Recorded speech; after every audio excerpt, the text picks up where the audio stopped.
We stand against treating anybody, and I love what Nikki said about this. We don't treat anybody different because of their race or their sex.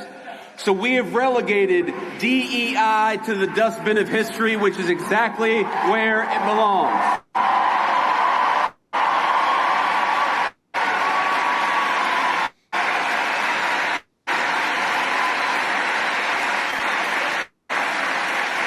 In the United States of America, you don't have to apologize for being white anymore.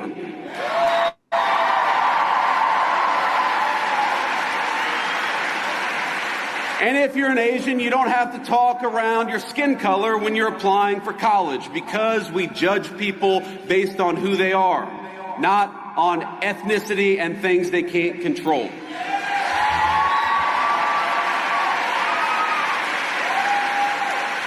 We don't persecute you for being male, for being straight, for being gay, for being anything. The only thing that we demand is that you be a great American patriot, and if you're that, you are very much on our team.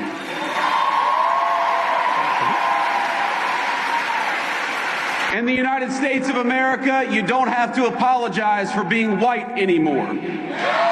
And when does that dumbass shit ever happen? In all my 22 years of life, I have never, not a single time, seen a single white person apologize for being white. We can't even get you to admit that your ancestors enslaved my people. So you think that walking around apologizing for being white? Bitch, where do you live at?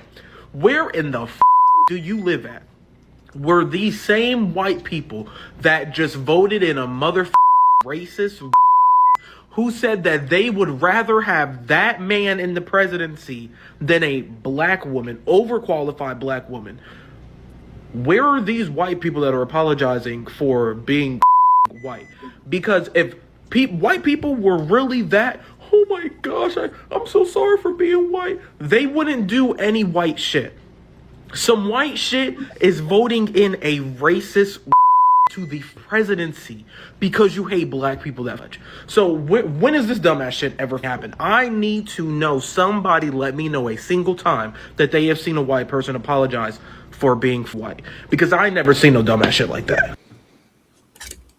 Also attended Erica Kirk's Turning Point USA AmFest this weekend, and he decides to take the stage and come for Jasmine Crocket by saying, oh, she wants to be a senator.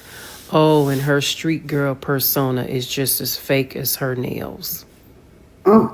Says the man that wears more mascara than his wife. Says the man that once upon a time he did not even like Trump. Says the man that is clearly bought and paid for. Because what happened to the J.D. Vance that didn't even like Trump? And these people continue to get up on stage, do interviews, and all they can do is come for someone else, when clearly they don't even have it together themselves. And again, how do people continue to support these people? Putting this out there, telling people to sue. That's the question. Because discrimination is bad no matter who it is against. And do we all agree that discrimination on the basis of race or sex is bad? Can we all say yes? Mm-hmm. Yeah, Harry, can you say yes to that? I wanted to play that last clip there because I just thought it was just fitting for this right here. That was Carrie Champion on CNN being asked, hey, maybe we shouldn't be hiring people solely off of race, and she would not answer that question. She just ignored it. I want to start with the fellas. Minister Danzel, we'll give you the first word. What are your thoughts? Well, this is what happens when you get your degree from the University of MSNBC and CNN and all of those leftist organizations. You come away with an inability to think critically. And so you get triggered by anything that's said that's rational or logical. And I think that's unfortunate. I tell you, we got our work cut out for us this year. This coming year, we really have to work hard on working with our people around us who are so dense that they can't recognize rational thinking when they hear it. They can't handle rational conversation. And this is widespread. I think that the danger is that this is just not just a few people. There's a whole lot of people out there who have been so inundated with leftist media and social media that that's the way they normally think. And the only cure for that is intelligent dialogue. That's why their side wants to shut down opportunity to have dialogue, because that's their kryptonite. But that's the solution to this kind of madness. That was really weird. Now, I have some concerns about TPUSA and AmFest. There's some things I wanted them to have done a little bit differently, but that's beside the point. I'm gonna let JD Vance have that. The young blood that came on after that, the dude using all the profanity, I think he demonstrates part of the problem that we see with the left. They're not able to convey their ideas without being just completely pornographic in their speech. They're not able to just say, let me explain to you what it is. It has to be gutter talk. It has to be backroom bar conversation. It can't be, let me just explain what I see as a difference. It has to be this bombastic. And we see it a lot with Jasmine. I think Jasmine Crocket brought a lot of that to the forefront and made it common parlance that, if I disagree with you, I'm dropping F-bombs. I'm calling you this. I'm doing that. And I'm not saying that people on the right don't do it, so please don't hear what I did not say. What I did say, however, is it became very commonplace, even on the news, to just be very open and pornographic in your speech.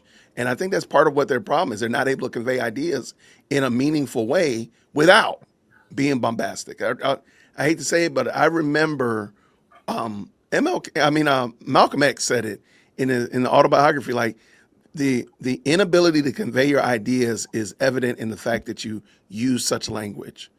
And that's a very serious paraphrase, but that was the gist of it. And I'm like, dude, why can't you just convey your idea without cussing people out? Like, that's going to turn people off in your speech. And maybe you're right.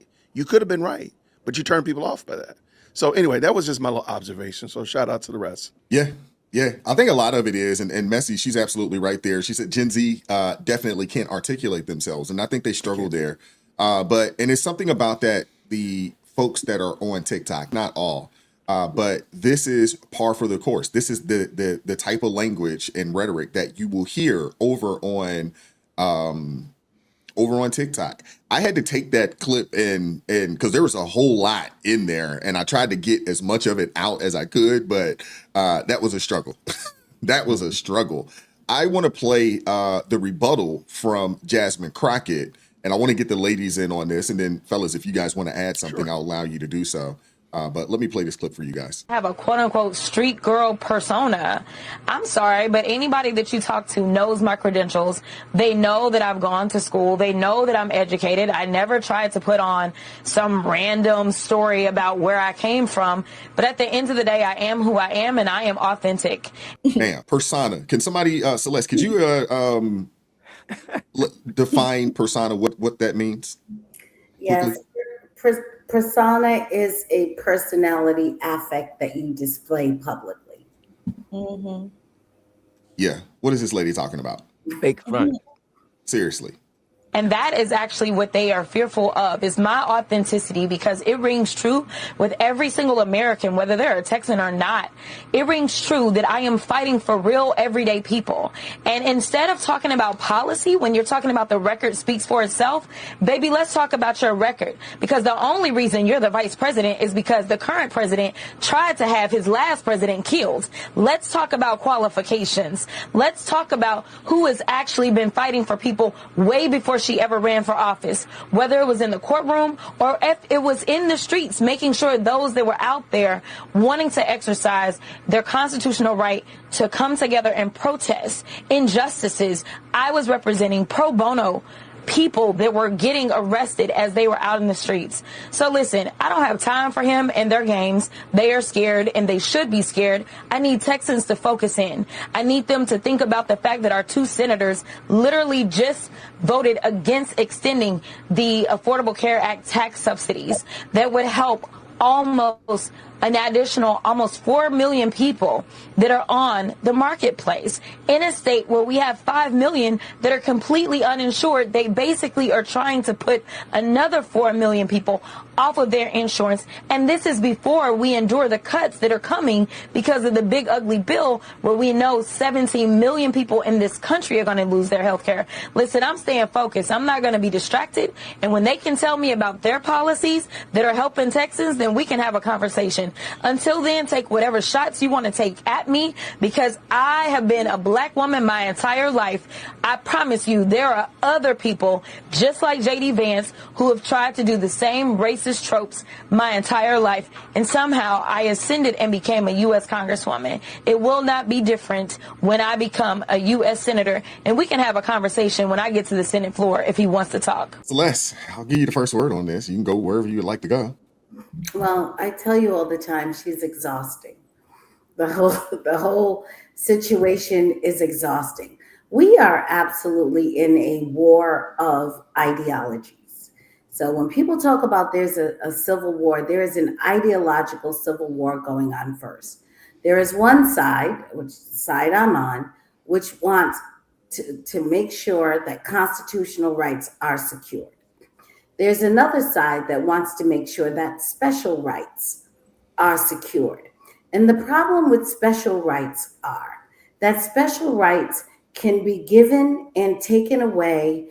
They go with the wind as politics and policies and cultural fashions change.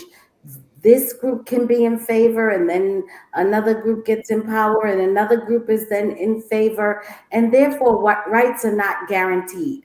When you have rights that are granted to you by God and secured for you by the Constitution, those rights are guaranteed. But the other side of the argument does not want to have to guarantee your rights. They want you to have to get your rights as trade for something you give to them. And what they want to do is tear this system down so they can get in the barter system that they have always desired, which is they want to be able to trade your rights. Well, we'll give you rights if you do this for us. We'll give you rights if you do this for us.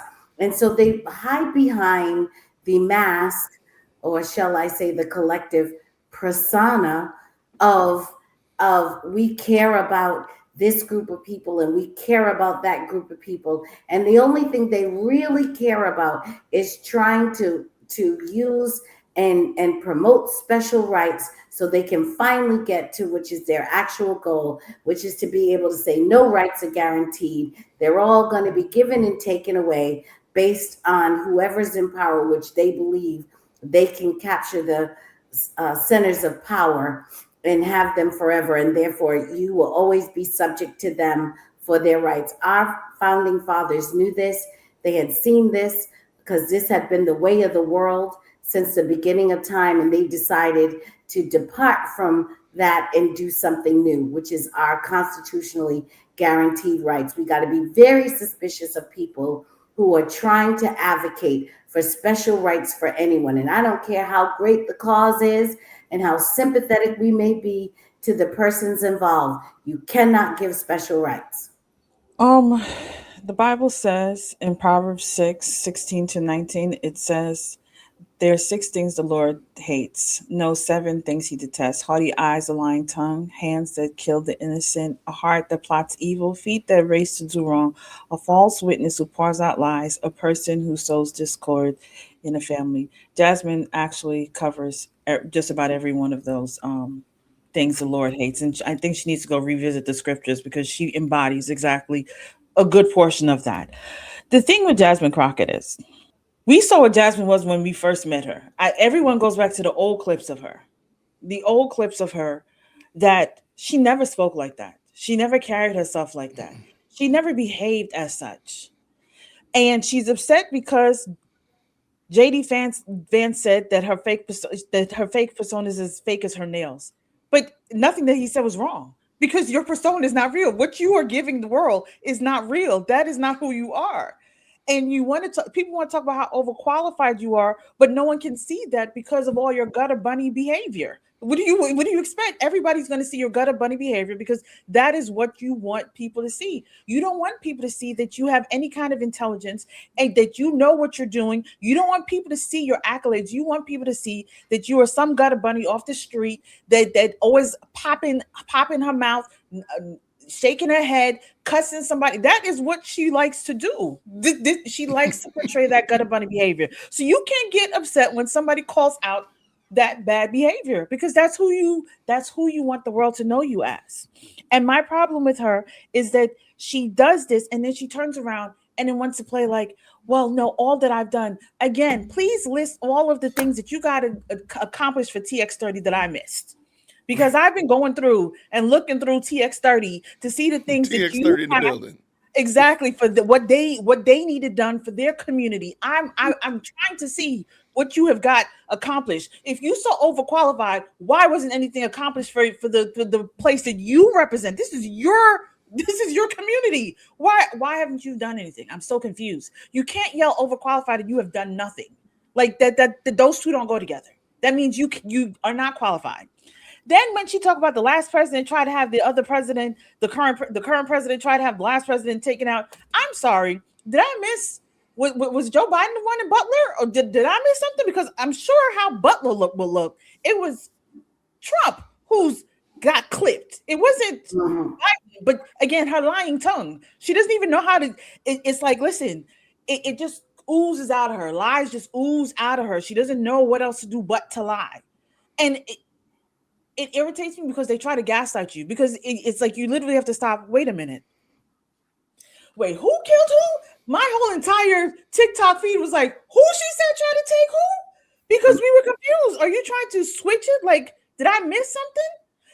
And the last thing I'll say is that little 22-year-old, he knows nada. Him and that other girl that you had.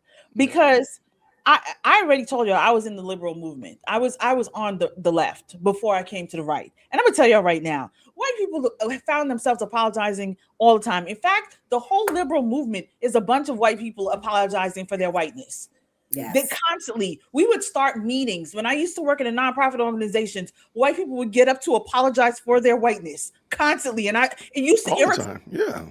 Like, why are you apologizing? I know a woman, and I had to chastise her because she had the audacity to say that she has a little boy, and she said, I have to tell my son that he has to be in a constant state of apology for being a white man. It is wrong for him being born as a white man, and he needs to acknowledge his whiteness and how that is horrible to this world. And I was just like, why would you tell your newborn baby that? I'm confused. Why would you tell your little boy to hate himself, to apologize for how God made him? Why would you do that? So when he says exactly what he says in his whole 22 years on this earth, exactly, you only been on this earth 22 years. You lack wisdom. You know nothing about what goes on in this world. That is why you can make a statement like that. The truth of the matter is that liberal movement is toxic. They lie a lot. They like to bear false witness. They have people apologize, and I am nobody's gutter bunny, so I'm not going to ask anybody. I'm not going to tear down no white people, Hispanic people, Asian people. I'm not tearing nobody down because I ain't nobody's gutter bunny. Jasmine is a gutter bunny. But I want to hear from you guys in the comment section. What are your thoughts? Hit the like button, share the video, subscribe to the channel, turn the notifications on to all so you never miss an upload. Consider joining the ARP family or buy your brother a coffee. That link's in the description box below. I appreciate the love. I appreciate the support, man. As always, keep God first. Stay prayed up. We'll catch up with you all next time. Y'all take care, man. Peace. It is God who arms me with strength. Yeah, I'm battle ready. He trains my hands for battle. My heart stays steady. But thanks be to God, he gives us the victory. Through my Lord Jesus Christ, fear can't live in me. I was down to the dirt. Red clay on my shoes. Old pain in my shirt. Oh, so bruised. And the Lord hit my chest. Kicked air from my breath. Put power in my step.